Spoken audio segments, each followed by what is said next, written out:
अस्सलामुअलैकुम, welcome back to my channel.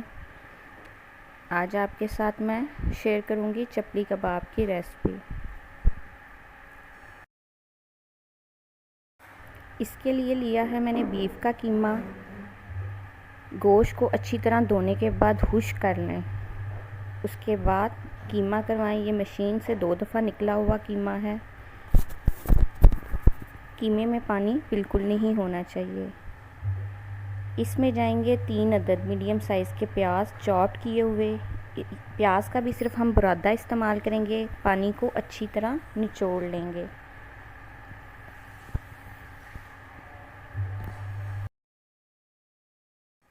To medium size के टमाटर चॉप्ड करके वो शामिल करेंगे, लेकिन चॉप्ड करने से पहले टमाटरों में से बीज निकाल लेंगे।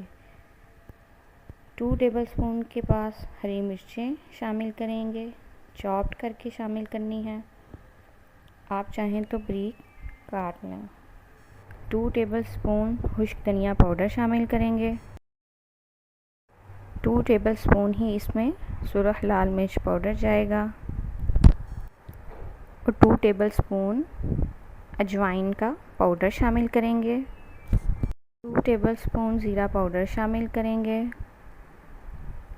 और 2 ही टेबलस्पून नमक शामिल करेंगे। नमक आप अपने टेस्ट के अकॉर्डिंग कम या ज़्यादा कर सकते हैं। 2 टेबलस्पून इसमें अनारदाना जाएगा। अनारदाने को आप बारीक कूट लें। अनारदाना इस रेसिपी की जान है, इसको स्किप नहीं करना। इसके बाद इसमें एक अंडा शामिल करेंगे।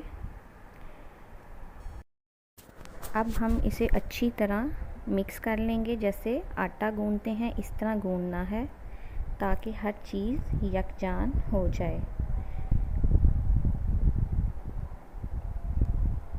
अब इसे 1 घंटे के लिए रेस्ट दें ताकि तमाम मसाले मिक्स हो जाएं। 1 घंटे बाद आपने छोटी सी बॉल लेके उसे हाथों की मदद से दबाना है ताकि तमाम एयर निकल जाए, और उसके बाद किसी भी प्लेट में रख के हथेली की मदद से चिपटा कर लें। ऑयल को पहले ही गरम कर लें और आंच को बहुत स्लो रखें और इसमें हल्की आंच में फ्राई कर लें। आंच को तेज़ नहीं करना, नहीं तो ये जल जाएंगे और अंदर तक कीमा पकेगा नहीं।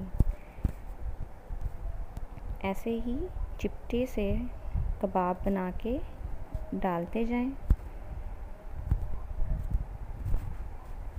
और हल्की आंच पे फ्राई करें।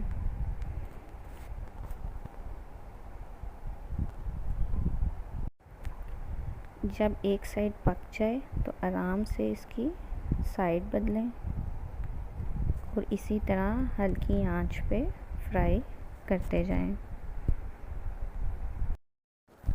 ऐसे ही तमाम कबाब आहिस्ता आंच पे फ्राई करते जाएं। ये अंदर से बहुत ही सॉफ्ट बनते हैं।